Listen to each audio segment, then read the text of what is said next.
بسم اللہ الرحمن الرحیم۔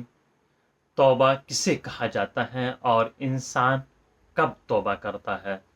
توبہ کے بارے میں امام جعفر صادق علیہ السلام نے ارشاد فرمایا، التوبۃ مطہرۃ من دنس الخطیہ ومنقذۃ من شر الہلکہ۔ توبہ انسان کی روح کو گناہوں سے پاک کر دیتی ہے اور ایسے پاک و پاکیزہ ہو جاتی ہے جیسے آج ہی وہ دنیا میں آیا ہو۔ توبہ کے معنی یعنی انسان اپنی جگہ پر پلٹ جائے، واپس آ جانا۔ توبہ یعنی رجوع کرنا۔ جیسے کہ دو راستے نکلتے ہیں، ایک گمراہی کی طرف، ایک راہ راست کی طرف۔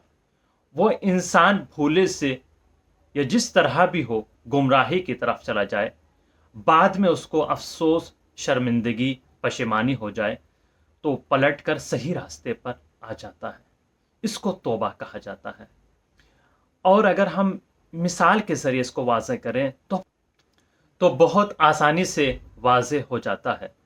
جیسے کہ قدیم زمانے میں حج کے لیے جاتے تھے یا سفر پر جایا کرتے تھے تو گھوڑوں سے، اونٹوں سے، خچروں سے سفر کیا کرتے تھے، تو اکیلے نہیں جایا کرتے تھے چونکہ خطرہ بھی ہوتا تھا اور پھر مشکلات کا سامنا بھی کرنا پڑتا تھا۔ اکیلا انسان جائے گا تو مشکلات میں مبتلا ہو جائے گا، تو پھر کیا کرے گا؟ جب ایک کاروان تشکیل دیا جاتا تھا تو سب ساتھ جاتے تھے اور کوئی مشکل پیش آ جائے تو ایک دوسرے کی مدد کیا کرتے تھے۔ لیکن اگر کوئی انسان سفر پر جائے اور وہ بھی ایسے زمانے میں جس میں کوئی وسیلہ نہ پایا جاتا ہو، گھوڑے کے ذریعے، اونٹ کے ذریعے یا دوسرے وسائل کے ذریعے سفر کرتا ہو، اور اس سفر میں اس کا گھوڑا یا اونٹ گم ہو جائے تو کتنا پریشان ہو جاتا ہے۔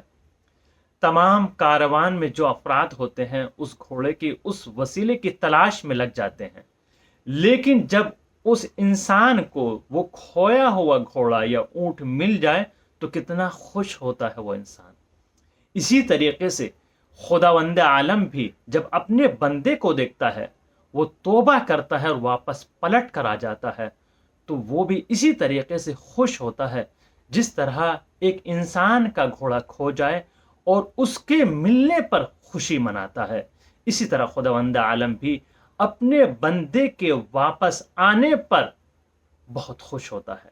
تو توبہ کب ہوتی ہے؟ جب انسان پشیمان ہو جائے، شرمندہ ہو جائے، وہاں پر توبہ کی جاتی ہے۔ اور توبہ کا مطلب یہ نہیں کہ صبح کو توبہ کی اور شام کو پھر دوبارہ گناہ کیا۔ توبہ انسان نے کی پشیمانی کے ساتھ، ندامت کے ساتھ، یعنی اس فعل کو دوبارہ انجام نہیں دے گا۔ اس کو توبہ کہا جاتا ہے۔ توبہ یعنی پلٹ جانا، اور ایسا پلٹ جائے کہ اس راستے کو بھول جائے، گمراہی کے راستے کو بالکل چھوڑ دے، گمراہی کے راستے کو بالکل چھوڑ دے، یہ توبہ ہے، اور راہ راست پر آ جائے۔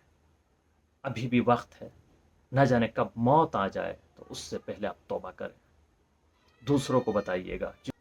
چونکہ بعض گناہ ایسے ہوتے ہیں جو ہماری دعاؤں کے قبول ہونے میں رکاوٹ بنے ہوتے ہیں، یا ہماری جو رحمتیں اور نعمتیں ہوتی ہیں ان کو وہ بدل دیتے ہیں عذاب میں، وہ ہمارے سے چھن جاتی ہیں۔ آپ اس ویڈیو کو شیئر کریں اور دوسروں تک اس پیغام کو ضرور پہنچائیں۔